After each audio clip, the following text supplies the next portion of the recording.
कश्मीर जो हालात झेल रहा है और कश्मीर में जो देशवासियों ने हालात झेले, इसकी उम्मीद किसी को भी नहीं थी, खुद कश्मीरियों को भी नहीं थी। लगातार हम उनकी बाइट सुन रहे हैं, उनके बयान सुन रहे हैं। कश्मीरी जो आम कश्मीरी है वो परेशान, हताश नजर आ रहा है। वो कह रहा है कि हमारा काम पूरी तरीके से चौपट हो गया है। लेकिन दूसरी तरफ भारत सरकार पूरी तरीके से एक्शन मोड में नजर आ रही है। भारत सरकार कह रही है कि अब वो एक्शन लिए जाएंगे जिसके तस्वुर, जिसका देखा भी नहीं होगा ख्वाब पाकिस्तान ने, वो एक्शन होंगे पाकिस्तान के ऊपर, सोचा भी नहीं होगा। देखिए, कश्मीर में पहली बार ऐसा नहीं कि धर्म के नाम पे हत्याएं हुई हैं। 1990 हिंदुओं के पलायन के बाद निरंतर लगातार धर्म के नाम पर हत्याएं होती रही हैं। 1998 लश्कर तैयबा 24 हिंदुओं को मारता है वंदामा में। 2001 में छठी सिंहपुरा में 36 सिखों को मारता है। उसके बाद संग्रामपुरा, नाडी मर्ग, सब लश्कर तैयबा का किया हुआ काम है। और परसों जो हुआ वो भी लश्कर, 28 साल से लश्कर तैयबा ऑपरेट कर रहा है जम्मू कश्मीर में और हम कुछ नहीं कर पा रहे हैं। ये कहीं ना कहीं मुझे लगता है कि हमारी अपनी कैपेबिलिटीज़ में हमें कई बार डाउट होने लगता है। और ये और शर्मनाक बात यह है कि आप लोगों का उनका धर्म पूछकर मारें तो, और उसके बाद आप कहें कि टेररिज्म को कोई धर्म नहीं होता है, तो मैं नहीं जानता फिर ये इससे बड़ी मूर्खता वाली क्या बात हो सकती है। नसीम साहब हमारे साथ मौजूद है, जरा आगे आइए। और आप इस बात से इत्तेफाक रखते हैं कि आतंक का वाकई कोई धर्म नहीं होता, जो बात अमित जी ने कही? देखिए, निश्चित रूप से मैं इस बात को कहता हूँ, आतंक का कोई धर्म नहीं होता। लेकिन हमारा पड़ोसी मुल्क है आतंक पाकिस्तान। पाकिस्तान चाहता है इस देश की बड़ी आबादी जो मुसलमान हैं हिंदुओं के बाद में, उनमें आपस में धार्मिक विवाद बढ़े।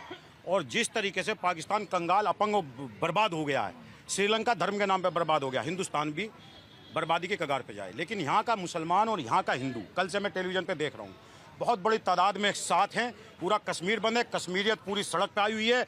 देश देश में जगह जगह मुसलमान इस बात को कह रहा है, मोदी जी के साथ हैं, सरकार के साथ हैं। और मैं कांग्रेस का नेता होने के नाते जो वहाँ शहादत हुई है, अपनी पार्टी की तरफ से, अपनी तरफ से उनके प्रति संवेदनाएं व्यक्त करता हूँ। ये इस हमले की मजम्मत करता हूँ। और मैं भारत सरकार से मांग करता हूँ, मोदी जी से मांग करता हूँ, पूरा देश आपके साथ है। इतना भयानक सबक सिखाओ, इतना भयानक सबक सिखाओ, आतंकियों को उस बिल से निकाल के उनका हाथ काट दो, बलूचिस्तान अलग कर दो और गुलाम कश्मीर छीनने का काम कर दो। ये हम आपसे कह रहे हैं इस बात को। और रही बात, मुझे फख्र है, मुझे गर्व है, मैं ऐसी राजनीतिक पार्टी से हूँ, हमने पाकिस्तान का भूगोल बदलने की काम किया था। इंदिरा गांधी ने बांग्लादेश को काट करके 1971 में पाकिस्तान के 2 टुकड़े किए थे। आज फिर जरूरत है उस पाकिस्तान को पैरों तले रोंदा जाए और हम लोग स्थायी सैनिक भर्ती किए जाएं। और फिर मैं कहता हूं, मैं अपनी सेना पर पूरा गर्व है, सेना को होते हुए किसी की जरूरत नहीं। फिर भी अगर मेरी जरूरत है, मैं नसीम खान हूं। वहां धर्म पूछ के मारा गया है, कौन हिंदू है कौन मुसलमान है? आप जानवर है, आप मुसलमान हो ही नहीं सकते। हिंदुस्तान का एक एक मुसलमान आज इस बात की मजम्मत करता है, इसका विरोध करता है, वो पाकिस्तानियों से नफरत करता है, पाकिस्तानों को पैरों के नीचे रोंदने का काम करता है। जो बर्बरता आपने की है, वो बहन जो अपने पति के साथ गई थी, हम यहाँ राजनीति कर रहे हैं, उस बहन पे क्या अपने पति के साथ बैठी हुई है? मैं कल से सो नहीं पाया, मैं अपना एजेंडा छोड़ देना चाहिए। उस बहन पे क्या बीत रही होगी जिसका पति, यही बात कश्मीर से उठ के आ रही है। एक बेटा कश्मीर के अंदर उन हिंदू भाइयों को बचाते हुए मार दिया गया। बहुत सारी शहादतें हुई है। मैं कांग्रेस पार्टी की तरफ से, और मैं तो छोटा सा वर्कर हूँ। बिल्कुल, ये सवाल है। और सर्वेश जी, वहशत की हदों को पार कर दिया गया है, इतनी दहशत लोगों में पैदा कर दी गई है, लोग खौफजदा हैं, तकलीफ में हैं, परेशान हैं और गुस्सा उबाल पर है। इसका क्या परिणाम होगा ये तो पता नहीं, लेकिन सॉल्यूशन की इस वक्त सख्त जरूरत है। साजिया जी, आपके सभी दर्शकों को वंदे मातरम, भारत माता की जय। आपके सभी दर्शकों को यह समझना पड़ेगा, और यहाँ सभी दर्शक जो भी देख रहे हैं, कि ये भारत पे आतंकी हमला नहीं था, ये इस्लामिक हमला था, क्योंकि धर्म देख के मारा गया है। उन्होंने ये नहीं पूछा, आप मुझे बता दो, क्या वहाँ के एक भी कश्मीर जमहूरियत की बात करते हो? धर्म पूछ करके कत्लेआम किया गया है, क्योंकि ये इस्लामिक हमला है भारत पे। सुनिए, और धर्म से नहीं हो रहा है, धर्म जैसा पूछ कि राणा जी ने बताया। एक सेकंड, धर्म पूछ करके अटैक किए गए हैं और सारी हदों को पार कर दिया गया। मैं कहूंगी कि यह कत्लेआम था, ये जेनोसाइड था, जो था बहुत बुरा था।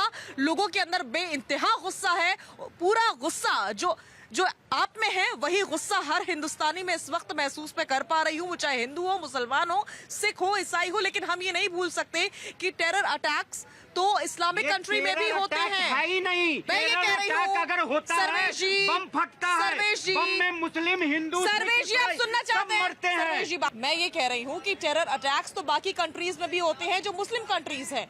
हम इसको इस निगाह से क्यों नहीं देख रहे कि पाकिस्तान ये सब करवा रहा है? और हम जानते हैं कि पाकिस्तान करवा रहा है। हमको कहने में ये क्या गुरेज है कि भारत पे इस्लामिक हमला है? यहाँ पे सबसे बड़ा समझना पड़ेगा कि इस देश में जो आतंकी के मददगार है उनको भी अब निकालना पड़ेगा, और ये हर भारतीयों का कर्तव्य बनना चाहिए। ये नहीं कि हम 10 दिन डिबेट कर लिए जंतर मंतर पे। आपको याद देखा होगा आपने वो विजुअल, जिस तरह कश्मीर में कश्मीरी पंडितों को मारा गया था। गुस्सा बिल्कुल लाजमी है, और गुस्सा क्यों ना हो, क्यों ना हो, ये क्या मतलब है? जिस देश में हिंदू, मुसलमान, सिख, ईसाई आपस में एक साथ रहता है, पाकिस्तान में जो हालात है हिंदुओं की माइनॉरिटीज के हम जानते हैं। वहां पर हिंदुओं और सरदारों की बेटियों के साथ में क्या किया जाता है? जबरन धर्म परिवर्तन करवाया जाता है, उनका जबरन निकाह करवाया जाता है, हम जानते हैं। लेकिन हमारे हिंदुस्तान में ऐसा कुछ नहीं होता। यहाँ पर सभी को हक से जीने की आजादी है, बावजूद इसके धर्म पूछ पूछ कर उनका कत्ल किया है। ये जेनोसाइड नहीं तो क्या है? इस देश के अंदर मददगार की बात नहीं करिए, मददगार की बात नहीं करिए। जो मारा जाता है उसकी बात करिए। इसकी नहीं है। इस देश के अंदर सबसे ज्यादा मुसलमानों ने हम शहादत दी है। आप धर्म को नहीं बांट सकते। आप यहाँ हिंदू मुसलमान नहीं कर सकते, हिंदू मुसलमान नहीं कर सकते। पहलगाम के अंदर, अमरनाथ के अंदर अगर कोई मेहनत करता है तो मुसलमान करता है। अमरनाथ के अंदर मेहनत मुसलमान पर करता है। अरे तुम डूब जाओ, तुम डूब जाओ। इस चैनल पे हिंदुओं की खरीदारी नहीं कर सकते। हिंदू मुसलमान को काटने का काम करते हो। कुल्लू में मर जाओ, तुम भी मरोगे। अमरनाथ के अंदर सबसे ज्यादा मुसलमान सेवा करता है। तुम गए हो कभी अमरनाथ में?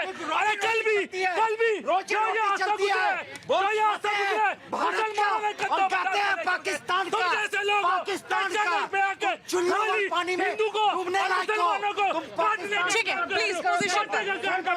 मैडम सवाल मेरा था, मेरा वक्त था बोलने का। बोलने क्यों नहीं दिया जा रहा? क्योंकि यहाँ पर हिंदू मुसलमान आके करेंगे।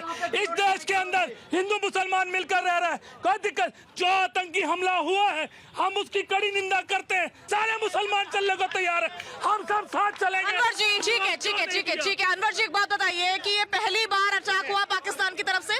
बिल्कुल नहीं हुआ मैडम जी। कब पहली बार है? मैडम जिस तरीके पहली बार है? नहीं है। कांग्रेस के टाइम पर कितनी बार हुआ? बिल्कुल हुआ। कांग्रेस ने क्या किया था? मैडम कांग्रेस ने जवाब नहीं दिया क्या? अगर जवाब दिया होता और इतना ही कड़ा जवाब दिया होता तो आज ये हालात टिकवा दिया थे इंदिरा गांधी, ये हालात होते। घुटने टिकवा दिए थे इंदिरा गांधी ने। फिर ये हालात क्यों है? घुटने टिकवा दिए, इन्होंने क्या कर लिया? फिर ये हालात पुलवामा भी तो यहीं पर हुआ था, जो हमारे सैनिक मारे गए। 350 RDX कैसे हमारे देश के अंदर आ गया था? वो कैसे हुआ था? ये मैं पूछना चाहता हूँ।